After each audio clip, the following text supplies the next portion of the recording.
Hello' guys, তোমালোকৰ সকলোকে স্বাগতম জনাইছোঁ আমাৰ এই ইউটিউব চেনেলটোলৈ।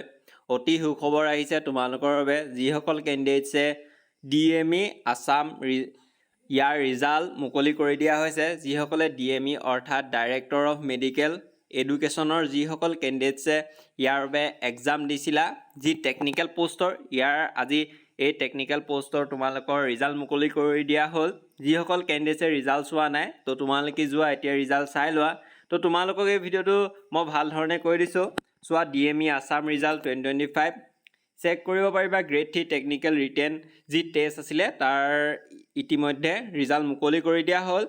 ইয়াত চোৱা, টোটেল পোষ্ট আহিছিল 2473টা grade 3 technical and grade 3 non technical post মুকলি কৰি দিয়া হৈছিলে মেডিকেলৰ ফালৰ পৰা, যিটো ডাইৰেক্টৰ অফ মেডিকেল এডুকেশ্যনৰ ফালৰ পৰা পোষ্ট মুকলি কৰি দিয়া হৈছিলে। আৰু এই এক্সাম পতা গৈছিলে 12 জানুৱাৰী 2025 আৰু নন টেকনিকেল পতা গৈছিলে 30 মাৰ্চ 2025।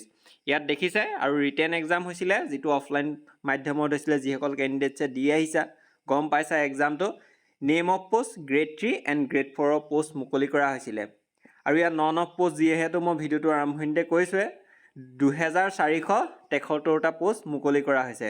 গ্ৰেড 3 টেকনিকেলৰ পোষ্ট আছিলে 1708টা পোষ্ট আছিলে। আৰু গ্ৰেড 3 নন টেকনিকেলৰ পোষ্ট আছিলে 765 পোষ্ট আছিলে।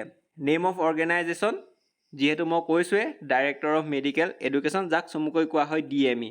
আৰু এইটো আছামৰ ফালৰ পৰা মুকলি কৰা হৈছিলে। ডেট অফ এক্সাম পতা গৈছিলে 12 জানুৱাৰী 2025 আৰু এণ্ড 30 মাৰ্চ 2025। Type of exam written test, mode of exam offline, status of result not declare আৰু date of declare of result date আজি যিহেতু মুকলি কৰি দিয়া আছে 25 জুন 2025। যিসকল কেণ্ডিডেটছে এতিয়ালৈকে ৰিজাল্ট নাই চোৱা, তো তোমালোকে ৰিজাল্টখিনি গৈ চাই ল'বা।